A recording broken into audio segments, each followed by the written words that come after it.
Welcome to bird media. నేను మీ పవన్ కృష్ణమూర్తి. భారతదేశ భద్రతా వ్యవస్థలో అత్యంత కీలకమైన వ్యక్తుల్లో ఒకరైనటువంటి జాతీయ భద్రతా సలహాదారు అజిత్ దోవల్కి అరుదైనటువంటి ఒక గౌరవం లభించింది. దేశ భద్రత, ఉగ్రవాద వ్యతిరేక చర్యలు, ఇంటెలిజెన్స్ రంగంలో ఆయన అందించిన దశాబ్దాల సేవలకు గుర్తింపుగా లోకమాన్య తిలక్ జాతీయ అవార్డుని ఆయన వరించింది. మహారాష్ట్రలో పూణేలో జరిగినటువంటి ఒక ప్రత్యేక కార్యక్రమంలో కేంద్ర హోంమంత్రి అమిత్ షా చేతుల మీదుగా అజిత్ దోవల్ ఈ పురస్కారాన్ని అందుకోవడం ఆనందనీయం అంటున్నారు. ఒక జ్ఞాపిక, ప్రశంసా పత్రంతో పాటుగా ₹1,00,000 నగదు బహుమతిని కూడా ఆయనకు అందించడం ఈ కార్యక్రమంలో జరిగింది. అయితే ఈ అవార్డు వెనకాల ఉన్నటువంటి కథ కేవలం ఒక పదవిలో ఉన్న ఒక అధికారి కథ మాత్రమే కాదు. ఇది దేశం కోసం కనిపించకుండా పనిచేసినటువంటి ఒక ఇంటెలిజెన్స్ అధికారి యొక్క ప్రయాణం. ఒక పోలీస్ అధికారి నుంచి దేశ అత్యున్నత భద్రతా వ్యూహకర్త వరకు సాగినటువంటి సుదీర్ఘ ప్రయాణం. ఆ ప్రయాణమే అజిత్ దోవల్ కథ. ఒక పోలీస్ అధికారి నుంచి జాతీయ భద్రతా వ్యూహకర్త వరకు. అజిత్ దోవల్ 1945లో ఉత్తరాఖండ్లో జన్మించారు. చిన్ననాటి నుంచే క్రమశిక్షణ, దేశసేవ పట్ల ఆసక్తి కలిగిన ఆయన 1968లో ఇండియన్ పోలీస్ సర్వీస్లో చేరారు. కేరళ కేడర్కు చెందినటువంటి ఐపీఎస్ అధికారిగా తన కెరీర్ని ప్రారంభించినటువంటి దోవల్ సాధారణ పోలీసింగ్కి మాత్రమే పరిమితం కాకుండా దేశంలోని అత్యంత సున్నితమైనటువంటి ప్రాంతాల్లో పనిచేశారు. ఎక్కడెక్కడ సమస్య ఉంటుందో అక్కడే ఆయన సేవలు కూడా అవసరమయ్యాయి. పంజాబ్ ఉగ్రవాదం, ఆపరేషన్ బ్లాక్ థండర్. 1980 కాలంలో పంజాబ్ ఉగ్రవాదం భారత అంతర్గత భద్రతకి అతిపెద్ద సవాళ్లలో ఒకటి. ఖలిస్తాన్ తీవ్రవాదం కారణంగా రాష్ట్రంలో పరిస్థితులు చాలా తీవ్రంగా మారాయి. ఈ సమయంలో ఉగ్రవాదుల నెట్వర్క్, వారి కదలికలు, వ్యూహాల్ని అర్థం చేసుకోవడానికి ఇంటెలిజెన్స్ అత్యంత కీలకంగా మారింది. అజిత్ దోవల్ ఈ సమయంలో కీలక ఇంటెలిజెన్స్ బాధ్యతలు నిర్వహించారు. ఆపరేషన్ బ్లాక్ థండర్ సమయంలో ఆయన సేకరించిన సమాచారానికి ఎంతో ప్రాధాన్యత ఉందని భద్రతా వర్గాలు పేర్కొంటున్నాయి. ఈ ఆపరేషన్ ప్రత్యేకత ఏంటంటే కేవలం బలప్రయోగం మాత్రమే కాకుండా సమాచారం, వ్యూహం, సమన్వయం ద్వారా ఉగ్రవాదుల్ని ఎదుర్కోవడం. ఇక మిజోరాం తుపాకీకి బదులు వ్యూహం. మిజోరాం తిరుగుబాటు కూడా భారత అంతర్గత భద్రతల్లో ఒక క్లిష్టమైనటువంటి అధ్యాయం. దశాబ్దాల పాటు సాగిన సమస్యకి చివరికి శాంతి పరిష్కారం దిశగా అడుగులు పడ్డాయి. ఇలాంటి సున్నితమైన పరిస్థితుల్లో స్థానిక వాస్తవాలను అర్థం చేసుకోవడం, వివిధ వర్గాలతో చర్చలు జరపడం, ఇంటెలిజెన్స్ ఆధారంగా వ్యూహాలు రూపొందించడం అనేటువంటిది చాలా ముఖ్యమైనటువంటి అంశాలు. ఇలాంటి మిషన్లో అజిత్ దోవల్ అనుభవం ఆయన్ని ప్రత్యేక అధికారిగా నిలిపింది. ఇక విదేశీ నేల మీద ఇంటెలిజెన్స్ మిషన్స్. అజిత్ దోవల్ కెరీర్లోనే చాలా ముఖ్యమైనటువంటి అంశం, భారత ఇంటెలిజెన్స్ చరిత్రలో కూడా అత్యంత ముఖ్యమైన ఇంకొక అంశం విదేశీ ఇంటెలిజెన్స్ బాధ్యతలు. పాకిస్తాన్లో భారత దౌత్య కార్యాలయంలో పనిచేసినటువంటి సమయంలో అక్కడి భద్రతా పరిణామాలు, వ్యూహాత్మక అంశాల మీద ఆయన చాలా కీలకంగా పనిచేశారు. ఇంటెలిజెన్స్ ప్రపంచంలో అత్యంత ముఖ్యమైన విజయాలు చాలాసార్లు బయట ప్రపంచానికి మనకి తెలియవు. ఎందుకంటే ఒక ఆపరేషన్ విజయవంతం అయింది అంటే ఆ కథ బయటకి రాకపోవడమే దాని యొక్క విజయం.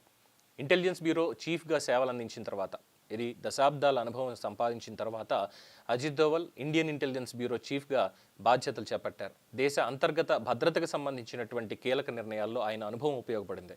ఉగ్రవాదం, సరిహద్దు భద్రత, వ్యూహాత్మక సమాచార వ్యవస్థల మీద ఆయనకి ఉన్న అవగాహన అంత ప్రత్యేకం మారింది. ఇక జాతీయ భద్రతా సలహాదారుగా కొత్త అధ్యాయం అందరికీ తెలిసినటువంటిదే. 2014లో అజిత్ దోవల్ భారత జాతీయ భద్రతా సలహాదారుగా నియమితులయ్యారు. ఇది ఆయన కెరీర్లోనే అత్యంత కీలకమైనటువంటి దశ. దేశ భద్రతకు సంబంధించిన సైనిక అంశాలు, దౌత్య సంబంధాలు, ఉగ్రవాద వ్యతిరేక వ్యూహాలు అన్నింట్లో కూడా సమన్వయం చేసే బాధ్యత ఆయన మీద పడింది. డోక్లాం సంక్షోభం 2017 భారత్, చైనా మధ్య డోక్లాం ప్రాంతంలో ఉద్రిక్తతలు నెలకొన్న సంగతి అందరికీ తెలిసిందే. సరిహద్దులు సైనిక బలగాలు ఎదురెదురుగా నిలిచాయి. అలాంటి సమయంలో ఇక్కడ కేవలం సైనికుల చర్య మాత్రమే కాదు, దౌత్యపరమైనటువంటి చర్చలు కూడా కీలకం. అందుకనే భారత భద్రతా వ్యవస్థలో భాగంగా అజిత్ దోవల్ ఈ సమయంలోనే చాలా కీలకమైనటువంటి పాత్ర పోషించారు. చివరికి అదుపులోకి వచ్చింది పరిస్థితి. ఇక పుల్వామా, బాలాకోట్. 2019 ఫిబ్రవరిలో పుల్వామా ఉగ్రదాడి దేశం మొత్తాన్ని కుదిపేసింది. 40 మందికి పైగా సిఆర్పిఎఫ్ జవాన్ల ప్రాణాలు కోల్పోయారు. దీనికి ప్రతిస్పందనగా భారత్ బాలాకోట్లో ఉగ్రవాద శిబిరాల మీద వైమానిక దాడులు చేసింది.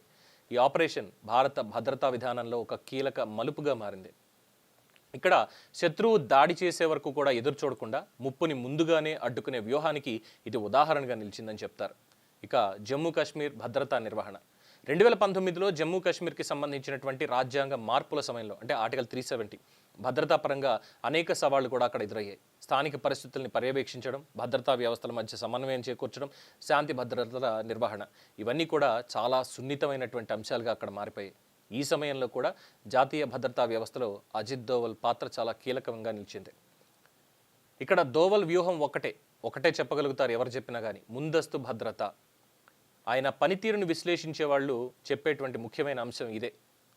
ఏదైనా సరే రియాక్టివ్ సెక్యూరిటీ నుంచి ప్రోయాక్టివ్ సెక్యూరిటీ వైపు మార్పు చేస్తారు అని. అంటే దాడి జరిగిన తర్వాత స్పందించడం కాదు, దాడి జరగక ముందే అడ్డుకోవడం అని. ఇంటెలిజెన్స్ వ్యవస్థ బలోపేతం, సరిహద్దు భద్రత, దౌత్య వ్యూహాలు ఇవన్నీ కలిపి జాతీయ భద్రతని కలిపి చూడడం.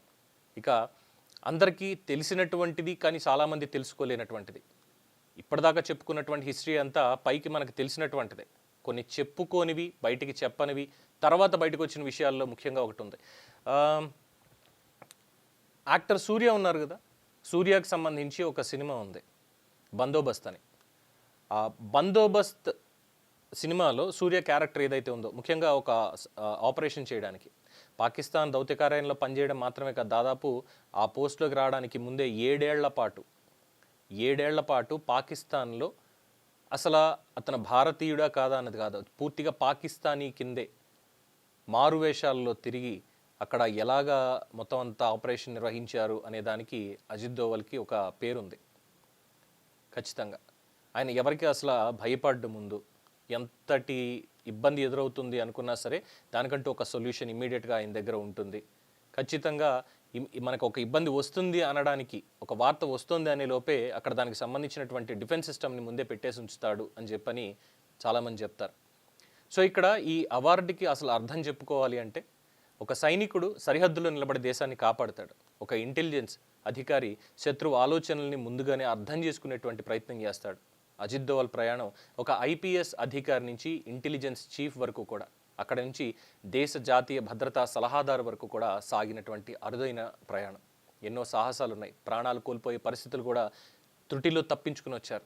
అందుకే లోకమాన్య తిలక్ జాతీయ అవార్డు కేవలం ఆయనకి ఇచ్చేటువంటి ఒక పురస్కారం కాదు, దేశ భద్రత కోసం దశాబ్దాల పాటు సాగిన సేవలకి దక్కిన గుర్తింపు.